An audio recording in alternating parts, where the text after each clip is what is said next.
clouds. Okay. Hello, my name is Len Baer, also known as P. Sardonicus on Twitter. Today is July 7th, 2022, and this is the first installment of Conversations with Experts. Today's expert is Dr. Armin Krishnan, Assistant Professor and Director of Security Studies at East Carolina University. How are you doing, Dr. Krishnan? Good morning, Len. Thanks for having me. I'm happy to join the conversation. Excellent. So can I call you Armin? Yes, please do. Yeah. Okay, Armin, it's such a pleasure to have you. A couple of weeks ago, we had a conversation about my diagnosed case of Havana syndrome, but today is about you, about your work, about your book, what's on your mind, and I'm really delighted to have you, to have a conversation with you. I have this book that absolutely underappreciated. You wrote it, you published it in 2018, published by Routledge, I think. It's called Military Neuroscience and the Coming Age of Neurowarfare. This book is absolutely terrified me. But where I would like to start is to ask you, what are you an expert in, Dr. Krishnan? Armin, sorry. I'm a political scientist. I started out in political philosophy, and then I switched to security studies, so that deals with international and national security. I have an interest in military technology, intelligence, and covert operations. So I became interested in neuroscience or military neuroscience because of earlier research that I did. So I wrote a book on autonomous weapons, and that included some discussion of directed energy weapons. And I was seeing that something important was going on in that area. And I wanted to dig deeper into it. And I always had some interest in fringe scientific topics, such as mind control.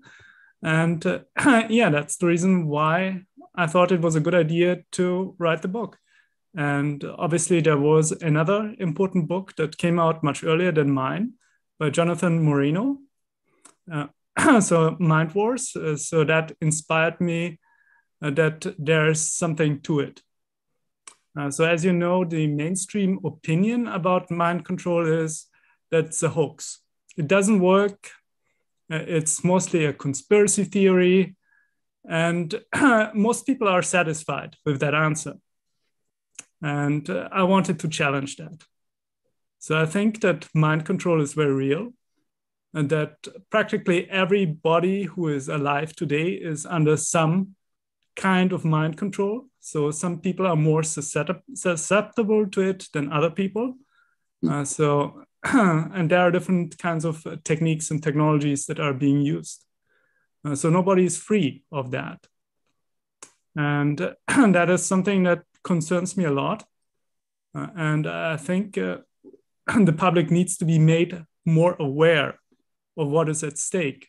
And that is individual freedom and autonomy. Mm-hmm.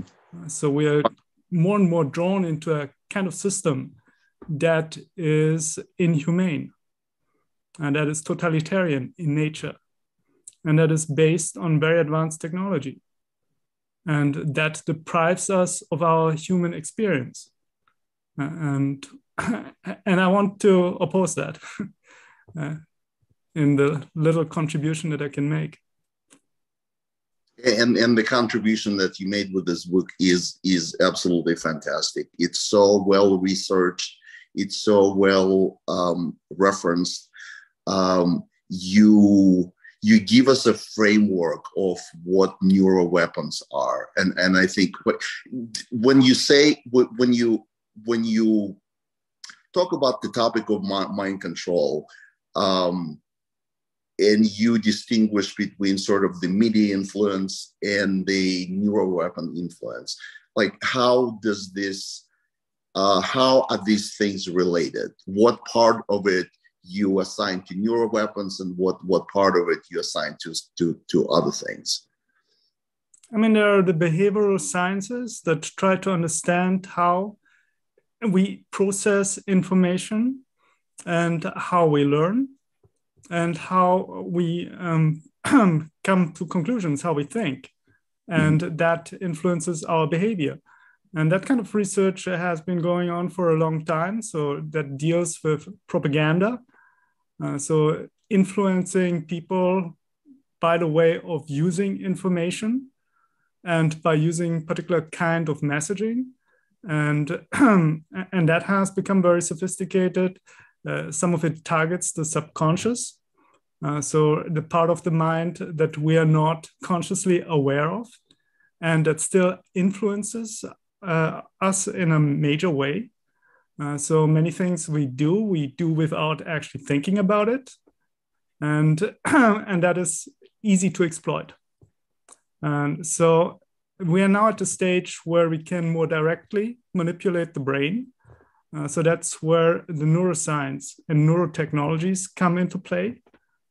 So there are various forms of brain stimulation that allows us to induce auditory and visual hallucinations into people, even take control of their body using things like transcranial magnetic stimulation. So we can stimulate particular areas of the brain with strong magnetic fields, and then trigger action. So it has been demonstrated that one can control the hand of another person using transcranial magnetic stimulation. And we can take it even further, implant electrodes into the brain and exercise much more control over a person or an animal. And all of that has been already demonstrated in the 1960s. So there's a long research agenda that has been going on. So that's not really something very new, but I think it's becoming also much more sophisticated.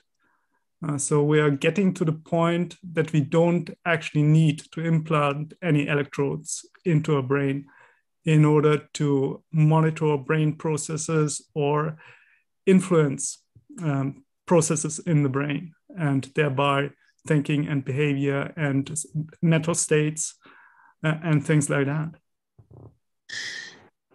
That part, that remote aspect of this brain stimulation or mind control is very hard for people to imagine. What would you suggest? What we're having a conversation, we understand the technological possibilities, but most of the people are not.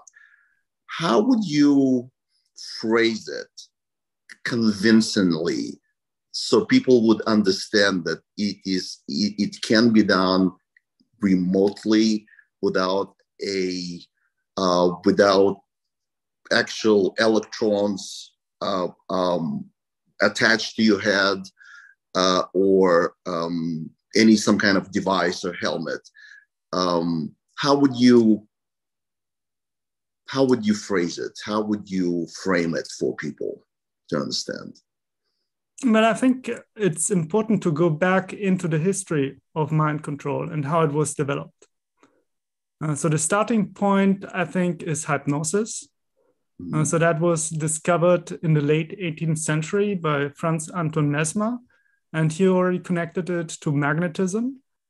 So in the 19th century, there was already a lot of research going on in that area of hypnosis and connection to electromagnetism.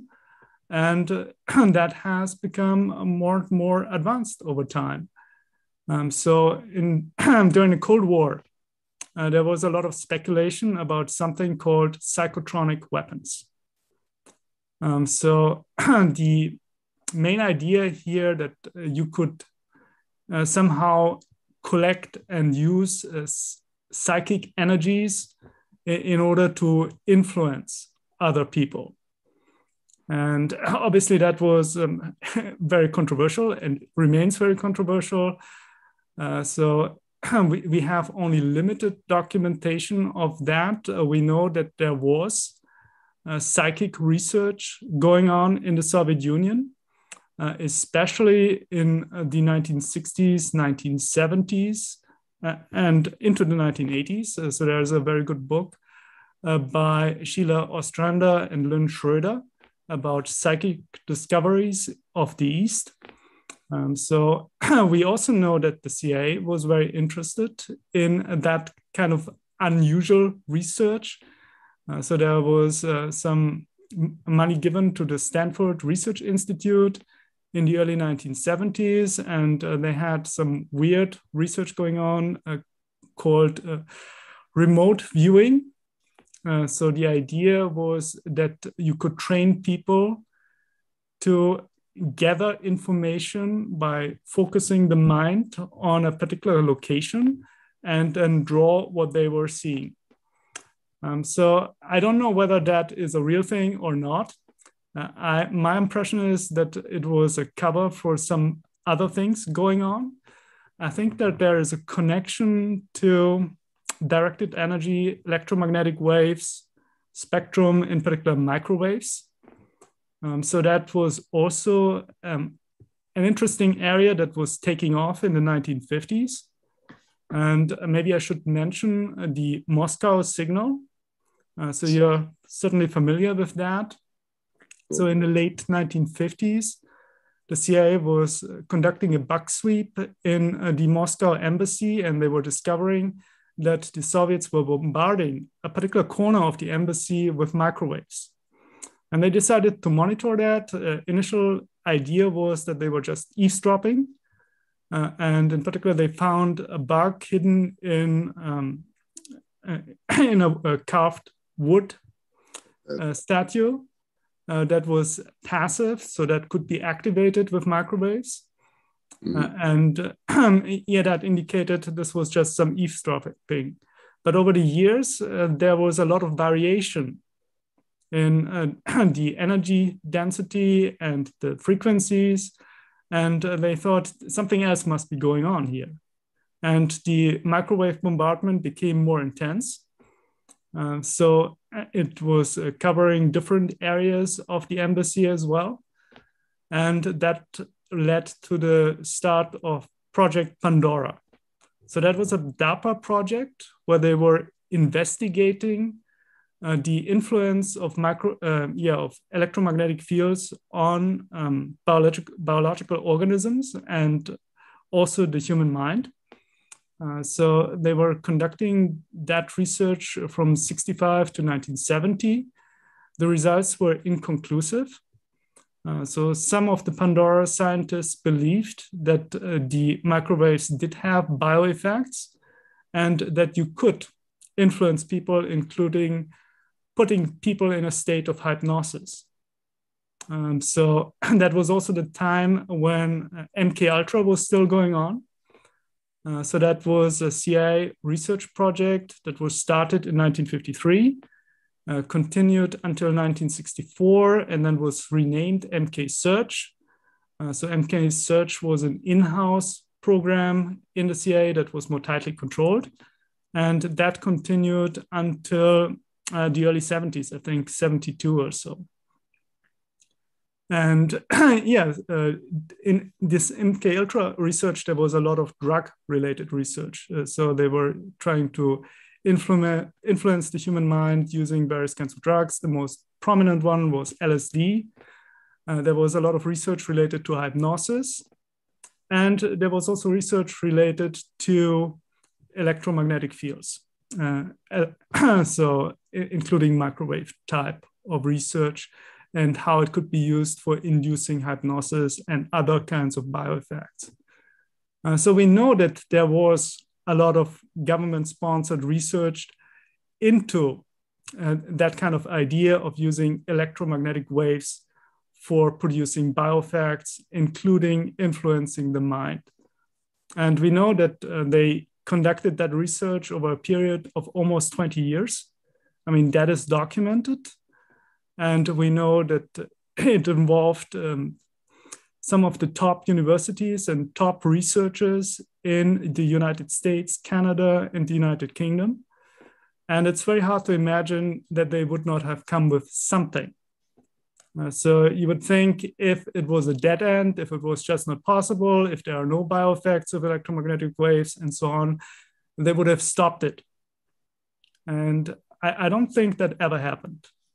Yes. So one theory behind the Moscow signal is that it was a deliberate effort by the Soviets to damage the health of the embassy personnel.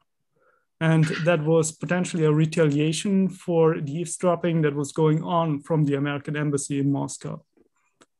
And yeah, in 1976, there was, I think, a New York Times article that leaked the story. It suggested that 2 American ambassadors to Moscow had died of cancer. And then there was a third one who was suffering from leukemia, and that there were other embassy personnel who had suffered in their health because of being in that embassy. And yeah, so there was a study done by Johns Hopkins University in the late 1970s. That study suggested that there was no higher incidence rate of cancer of the embassy personnel compared to the general population, and it was kind of dismissed. What is notable about the story is that the State Department did pay out money for hardship to the affected embassy personnel. And it seems there was some kind of cover-up happening about it. So I believe that there was an intention to harm the US embassy personnel, and that it may have also happened in other embassies across Eastern Europe. So there was another study done in the mid-1990s looking at the data from Johns Hopkins and coming to different conclusions about it. So I think that bioeffects of microwaves or other electromagnetic fields are real. And I think that there is a lot of research that can document that. And I think that it also has, in fact, it affects the brain, and that you can influence mental states and well-being using electromagnetic fields and microwaves. So that is one kind of technology that has been looked into, and I think there's a good case that can be made that you can potentially also monitor mental states or brain waves remotely using this kind of technology. So microwaves are used in radars. So that is how they were originally developed. So you can beam the microwaves at an object, and then an echo comes back, and then you can determine that there is an object that was reflecting those waves. And I think that the same principle is possible with brainwaves as well. So we are electrochemical beings. Right. Our nervous system uses electricity and chemical processes. And that's the reason that I think you can influence the nervous system using electromagnetic fields. Right. Thank you very much for this overview. I really appreciate the historic aspects of this technology, but most of it stops in the 70s, and we had 50 years of development that has been going undercover. And so I'm trying to imagine what this technology after 50 years of technological advancement might look like. I'd like to go back to your definition of neuroweapons that you give in your book. It's neuroweapons are weapons that specifically target the brain or the central nervous system in order to affect the targeted person's mental state, mental capacity, and ultimately the person's behavior in a specific and predictable way. Can you come up with some examples what this technology might do today? Like, just give us some idea about the extent of the possibilities what it can do today, given the 50 years of continuing research. I think there was a scientific breakthrough in terms of brain imaging, and that happened in the 1990s. So this makes it possible to understand what is going on inside of the brain in a much more detailed manner. So we can better understand what kind of areas of the brain are responsible for what kind of processes that are happening. And that provides an opportunity to to manipulate what is going on inside of the brain in a particular manner. And as I mentioned before, I think it's possible to induce hallucinations, auditory hallucinations, and visual hallucinations in the brain by stimulating particular brain areas. And that can be done with invasive as well as non-invasive technologies. So there is the possibility of wearing some kind of helmet. So that is applied directly to the brain. So that can use strong electromagnetic fields, but it can also use ultrasound. And then you can target particular brain areas. So for example, you could relieve stress or pain. So that is possible. It has been demonstrated that it can be done. So up to now, I mean, what is publicly known is that we can do it with a helmet kind of device. And we have brain imaging technology as well, and so on. So it is also known that we can use implants for that. So there was also a controversial DARPA project where they implanted people with post-traumatic stress syndrome with electrodes. So it was called deep brain stimulation. And they were using that to relieve stress and pain. So we can affect the mental state in a particular manner using those both invasive as well as non-invasive technologies. And where it gets very controversial is the question whether you can do it clandestinely or covertly and remotely. So that is something that is being denied. So we don't have a whole lot of hard scientific evidence for that. Well, we know that.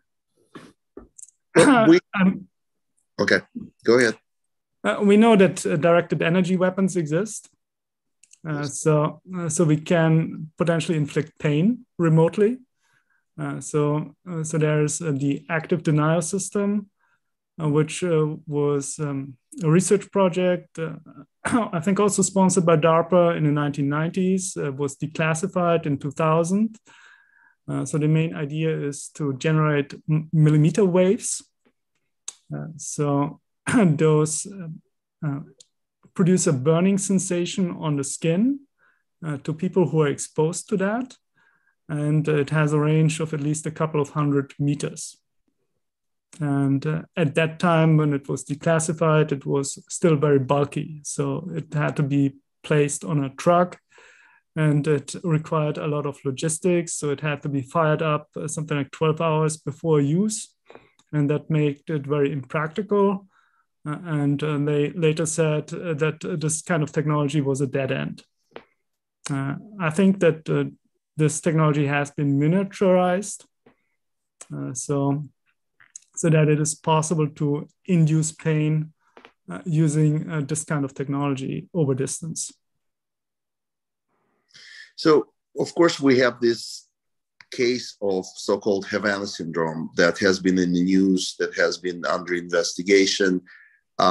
As far as we know, there are no electrodes, there were no implants, and yet people were targeted. Sometimes in the same apartment, there were people who experienced it, the noise and the cognitive complaints and the vestibular complaints, and et cetera, et cetera. And there were people who were not affected. So that raises a question: how could they be targeted without electrode implants remotely? Can you imagine some mechanisms how it could be accomplished? Well, the original theory behind the Havana syndrome was that it was an acoustic weapon, so that it was based on either infrasound or ultrasound. So these are inaudible sound waves. At least ultrasound can be directed in a beam. I don't think it's possible with infrasound. You would have to be very close with infrasound to affect somebody. So if it was acoustic based, it would be ultrasound, and ultrasound can be directed in a beam. So you could target a particular person with that.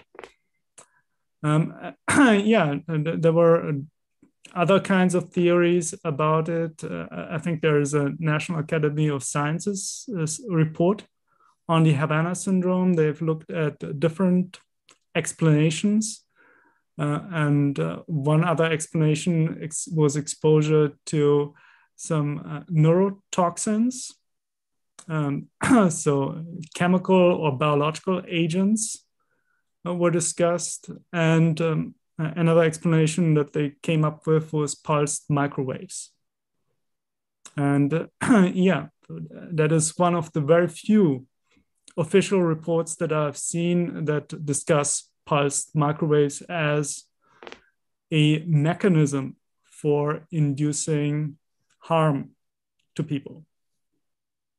So the whole idea that microwaves are harmful is very much debated for one particular reason, because it's so ubiquitous. It's used everywhere. Right. So if you're using Wi-Fi, you're using microwaves. It's a major aspect of our telecommunications technology. So, for example, the wireless network, the cell phone network uses microwave technology. And yeah, the telecommunications companies have sponsored lots of studies that said, well, it doesn't cause cancer, it's not dangerous, and we don't want to be liable for anything. Correct. It's like the cigarette, tobacco industry. Exactly, but the difference between microwave radiation that is used in telecommunication and the microwave radiation that is potentially causing Havana syndrome, that one is spread out sort of equally in the same, just like radio waves in every other direction, and the other one is directed, or as Dr. Giordano calls it now, directable. So it can be pointed to one's brain, but in order to point to one's brain, you need to know where to aim, and that is a big mystery of this Havana syndrome. Yes, the most plausible explanation by both the National Academy of Sciences and the latest DNI CIA report is directed pulse microwave energy. But how is it directed at the victim's brain? That is a $1 billion question, I think. I'm not sure whether it has to be directed at the brain. It just has to be directed at the body. Okay, directed at the body, but then there were people in the same apartment, where the embassy personnel resided, and there were people affected by it and not affected. So So the idea that it was just like evenly spread out just um, um, doesn't it doesn't support what the evidence that we have. Well, I mean, I can only speculate about this. I mean, I'm not a physicist. I'm not an engineer. So my knowledge is very limited in that respect. But I think you can target microwaves. So you can project it in a beam, Right. like a beam weapon, like a laser. But you need to something. So how do you find the target? How do you find the target to beam at? That's what I would like to hear your ideas. Like, you've gathered so much information in your book, so maybe you came across some kind of technology that would allow to accomplish that. Well, one theory I came across, and I don't know how well documented that is that there are individual brainwave patterns. Mm-hmm. So the brain functions using waves to coordinate the various functions inside the brain. And that has a particular wave spectrum that is called extremely low frequency.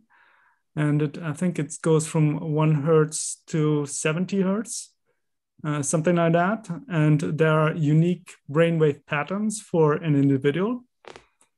So that is like biometrics. It's unique to an individual. And if you can monitor brainwaves remotely with this kind of radar-like approach, so you're beaming some waves at a person, and then the waves are reflected, and then you can understand what the object was, or what kind of frequency come back, or how the frequencies are altered when they come back. So that is a possibility as to how people might be individually identified and targeted. Right. I believe what you're referring to is called brain fingerprinting. Is that in the same general area? Yeah, I think so. Okay, but I agree with you that the science is there, that everybody's DNA has a resonant frequency. If it's a material object, it has a resonant frequency. And so by that frequency, you can identify and find things because they would resonate to a certain frequency. And this is how it's a part of biometrics. I very much agree with your educated guess. I have another very important question I would like to ask you. Are you following the media coverage of Havana syndrome at all? Are you familiar with the recent article in the Zeit magazine, the major German publication, called Havana syndrome, embassy intrigue? Are you familiar with no, that? I haven't read it. I mean, I looked at the Havana syndrome obviously once it happened, so I was following it until 2020 or 21, but I haven't looked at more recent information about it. Okay.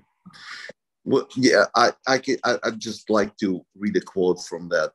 To me, this is a very good piece of investigative journalist. And this is the conversation we're having is really about the scientific aspects of it. But the fact that we don't have access to a lot of research is indicative of who might be really interested in this technology. Here's the quote that I wanted to read to you. When one scientist who conducts research into pulse microwaves published a short text about how microwave weapons work, the military immediately intervened, and we're talking about like recent 2 years. A significant chunk of his research budget comes from the Defense Department, and they threatened to suspend funding if he continued discussing his research. What do you make of it, Armin? Well, that's quite plausible. I mean, I've looked into Black projects and the unacknowledged aspects of government. So we know that there is a Black budget. It's pretty huge in the United States. One figure that is, I think, already more than 10 years old is like $60 billion. And that goes into funding Black projects. They're managed as so-called special access programs and sometimes unacknowledged special access programs. According to William Arkin, there are thousands of classified research projects going on in the government. So he said if you would compile a list of all those classified research projects, you would end up with a phone book size document. So it is a lot of a lot of things are going on in the government that are not subjected to normal democratic accountability mechanisms. So there is no possibility for Congress to keep an eye on what the military-industrial complex is sponsoring or what elements of the national security apparatus are doing. And yeah, that goes back to the very inception of the intelligence community in the United States. So from the start, the CIA was not subjected to the budgetary accountability. So there was a CIA Act of 1949 that allowed the CIA to receive funding from other government departments that were listed as other kinds of budget items. So there was not even an official budget item for the CIA. So not even the cumulative figure was available to Congress until the mid-1970s or so. And even now, we only have the total amount of money that is spent on the intelligence community and the Department of Defense, but we don't know the details. So it's very hard to understand what's going on in those classified programs. And I don't think that they are subjected to the necessary democratic accountability. When it comes out of the expert's mouth like yours, this is very alarming. However, when regular citizens talk about it, it's usually called conspiracy theory. And I am very pleased to hear it from you, because this is, I think, beyond a conspiracy. What's going on is simply unacceptable, because I think it is not just a national security issue, it's a public safety issue. Do you think this is a public safety issue? Well, I mean, however you define it, the problem is unaccountable government and the move towards totalitarianism. So that's kind of the end game, that we might end up in a totalitarian society where there is no individual freedom, where everything is under direct control of the government or the people who control the government. So we are losing our democracy and our freedoms. So that is the much bigger issue that is at stake. So I've read a lot about totalitarian governments. I've done a lot of reading on the Third Reich and the Soviet Union. And I think I understand how they operate. They always want to increase the control over the population. And they think that, that they only can tolerate people who think alike. They do not tolerate dissent. And what they do is isolate dissenters and ultimately eliminate dissenters. So that is a very dark future if nothing is done to stop it. What do you think can be done or could be done to stop that progression of techno-totalitarianism that you pictured for us so well? Well, I think there is now more resistance forming across the world. I mean, we're seeing it with respect to the COVID restrictions. So the governments around the world have decided to take away more and more freedoms in the name of public health. And as it's typically the case, once a government gained certain powers, they are not willing to give up those powers. And that is the situation we are finding ourselves in. So if we are not resisting this tendency towards greater and greater control, and then we end up in a complete totalitarian society. And that is very dangerous. So we know that the totalitarian regimes always turned to genocide. Yes. So I couldn't agree more with your conclusions. This is the direction it's going, and I think it has to become a political issue, and regular citizens should be aware of it. In your book, you suggest what steps we might take. One of them is educating the public, Indian secrecy, which I think is probably the hardest part.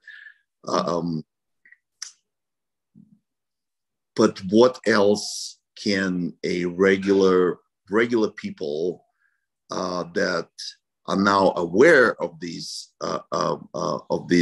technological advancements and the totalitarian aspirations, what can regular people do? Well, I mean, there is an upside to mind control. It works best when people are not aware of it. So once people have become aware of mind control, they are now in a better position to resist it. And I think much of the mind control that has been happening over so many decades is now breaking down. So more and more people no longer buy into the mainstream narrative. I mean, there's a widespread rejection of the media narratives or the mainstream media narratives that are put out, and there is far less trust in the government. I mean, I would say at least a third of the population is now aware that something is very wrong. And what we can do is disobey unmoral and illegitimate orders from the government. So there, I mean, there are some lessons to be learned from the resistance to totalitarian regimes as it happened in the Third Reich as well as in the Soviet Union. I mean, it might take a long time to overcome it, but eventually, I think the human spirit that we want freedom will succeed. So we are in a long battle. We are. That's it. That's a very optimistic message. And I wish that more people listen to this message. Well, look, you and I are talking about this. We are not a part of mainstream media. We're just two people concerned about the future of our country and the future of humanity, quite frankly. Is there anything else you would like to? Because this is a perfect ending to our conversation. Is there anything else you would like to tell people who are listening to this conversation?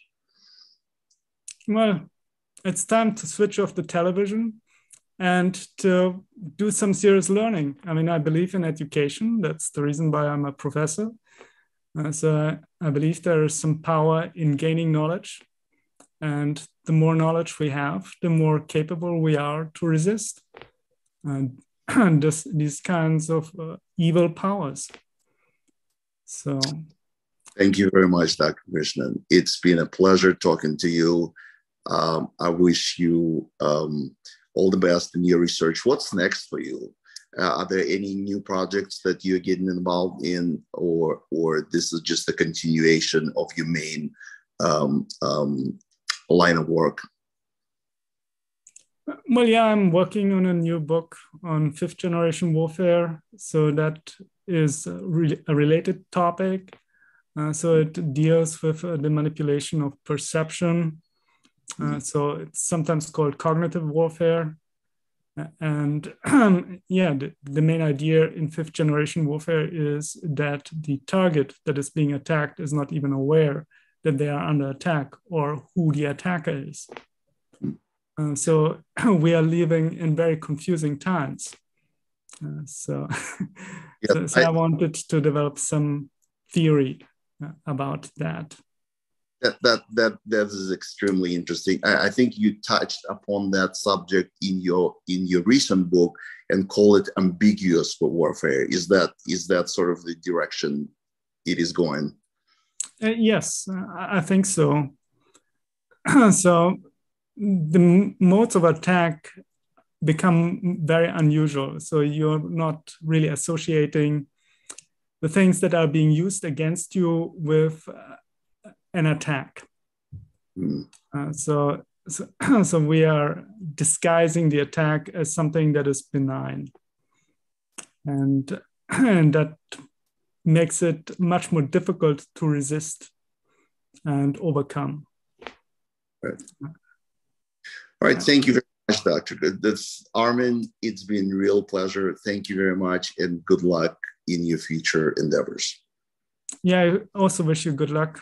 And I hope that the Havana syndrome that you're suffering from will end, so that there is an end at all of this. I don't know how, but from your mouth to God's ears.